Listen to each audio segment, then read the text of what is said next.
falta aquele site BuzzFeed, que faz aquele jornalismo curioso lá, de listas, né? Os 5 melhores, não sei o que. Fazer aquele teste. Quem é você na reunião dos ministros do Bolsonaro? A Carla falou que ela é o Mourão, porque o Mourão não parava de comer. Então, olha ali, só mastigando. Mourão só mastigando. É muita... Eu sou o Moro. Braços cruzados e saio mais cedo.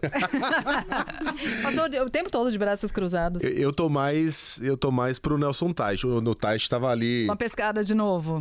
Tava meio que se perguntando o que eu tô fazendo aqui. E eu tenho a impressão que foi ali que a fichinha dele caiu. Também tenho a mesma impressão. Houve momentos ali que parecia que o Nelson Teich tinha se dado conta. A grande ficha caiu. Né? Andreasa, quem era você na reunião dos ministros? Bom dia. Olha, bom dia a todos. Eu não quero julgar os colegas, tá? Mas eu jamais seria alguém naquela reunião. Jamais estaria naquela reunião.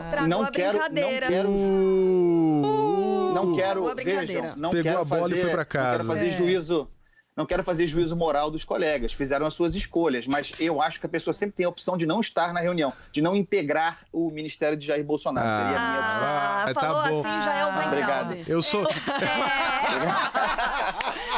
Falou assim, já é o Weintraub. A gente escolheu. Não vem dar uma de limpinho aqui, não. Virou Weintraub. Eu escolho a Damares, tá resolvido. Pronto. Andreasa, muito a falar sobre essa reunião, né? O que você consegue tirar de suco dali?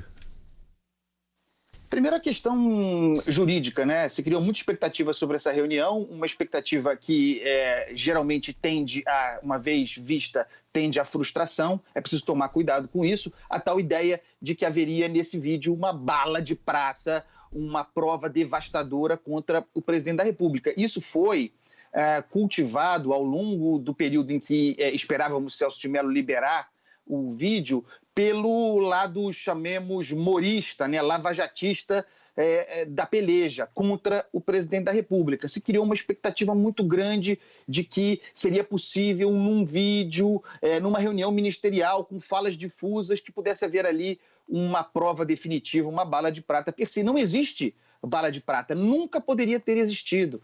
Aqueles que criaram essa expectativa, e sem dúvida nenhuma foram os lavajatistas, os apoiadores de Moro, criaram uma expectativa que joga contra a intenção. Isso significa que nas falas do presidente não haja gravidades e sim expressa a intenção de interferir na Polícia Federal? Não. A intenção de interferir na Polícia Federal fica claríssima na fala do presidente. Aliás, é importante considerar, porque agora o presidente, nós falaram há pouco, alega abuso de autoridade de Celso de Mello. Tem usado isso para apontar suspeição no decano do Supremo. Se ele não tivesse divulgado o vídeo na integralidade, seria impossível costurar o fio em que o presidente da República demonstra, sim, sua intenção de interferir na Polícia Federal. Como eu disse, é uma reunião ministerial, com várias vozes, aliás, discursos desconexos.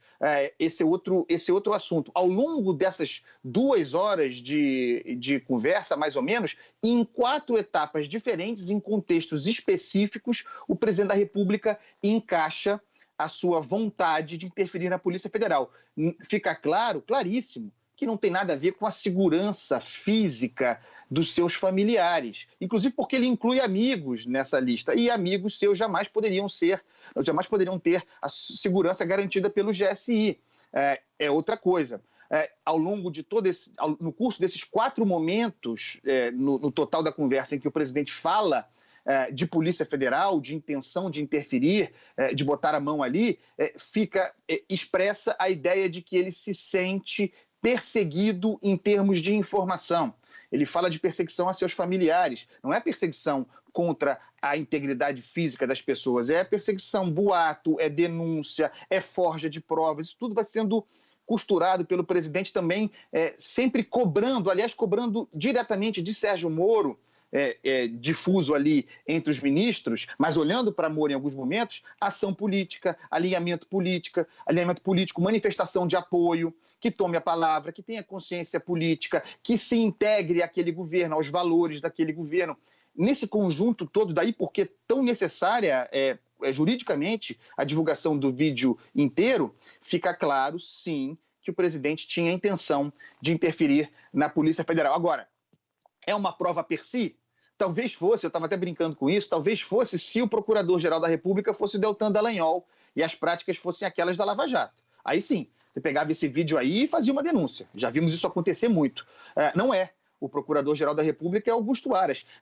E aí mesmo, também para falar da bala de prata, mesmo que nesse vídeo houvesse uma bala de prata, uma bala de ouro, tudo depende do dedo que dispara o gatilho. O dedo que dispara o gatilho é o de Augusto Aras, que não parece disposto a fazê-lo. Também é verdade que, à medida que os elementos probatórios, e esse vídeo serve para isso, é um elemento probatório num conjunto, que casa com o conjunto. À medida que esses elementos vão surgindo, a margem de manobra para não denunciar do Procurador-Geral da República diminui. Nós ficamos sabendo, logo depois da divulgação do vídeo, aliás, da boca do presidente, que ele tinha informações privilegiadas de dentro das instituições policiais, né? Talvez seja o tal aparelho próprio de investigação a que o presidente faz referência, que precisa ser investigado. Ficamos sabendo também de novas conversas dele com Sérgio Moro, aquela em que ele diz que estava tomada a decisão que Valeixo cairia e que Moro só poderia determinar de que maneira isso se daria.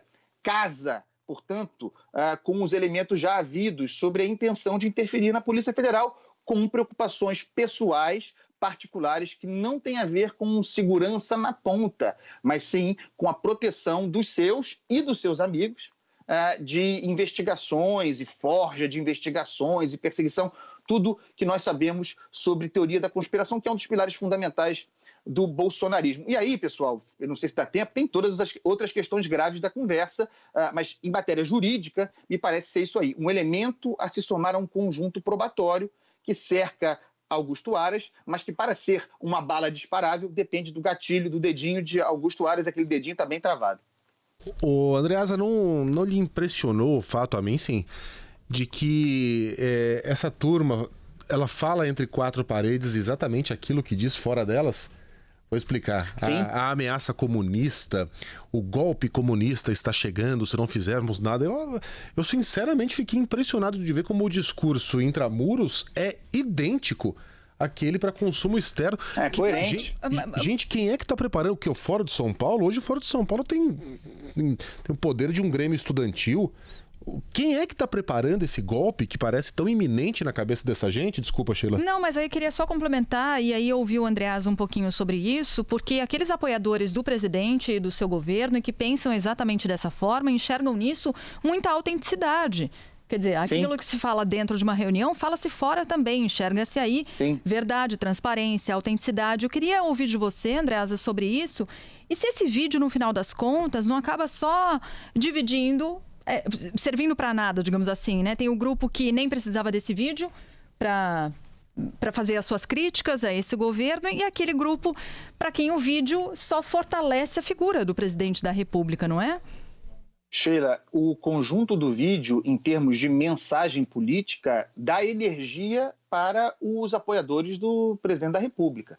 Porque, de fato, há uma coerência no discurso de Jair Bolsonaro, inclusive naquela pregação armamentista, a que o Megali fez referência mais cedo, um conjunto todo que vende para a militância bolsonarista que este é o presidente em quem se votou.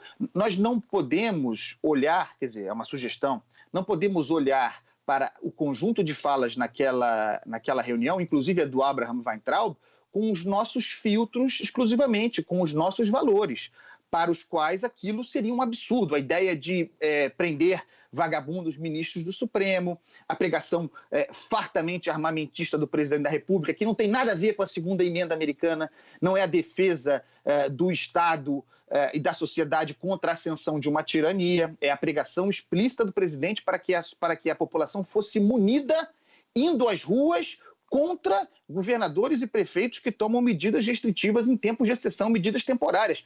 Governadores e prefeitos eleitos, tanto quanto Jair Bolsonaro. A ideia de que seriam tiranos, tem uma deturpação do que seja liberdade nessa pregação armamentista do presidente da República. A gente pode achar isso horroroso, e acha, mas colocando sob o filtro do olhar daqueles que elegeram Jair Bolsonaro e que compõem hoje uma base de apoio muito fiel de 25%, é energia, é gás, é combustível. Então, nesse aspecto, considerando que Bolsonaro fala para um grupo que ele chama de povo, mas para um grupo muito específico, um discurso muito sectário, esse discurso foi muito eficiente, Sheila. Andreasa, um beijo, até amanhã. Eu podia ficar aqui falando até amanhã. Beijo. Tchau. Beijo, Muita até. carne, tem Oh. muita carne em volta desse Isso. osso, né? Muito. Nossa Oxe. Senhora. Abração, até. Tchau. Tchau, tchau.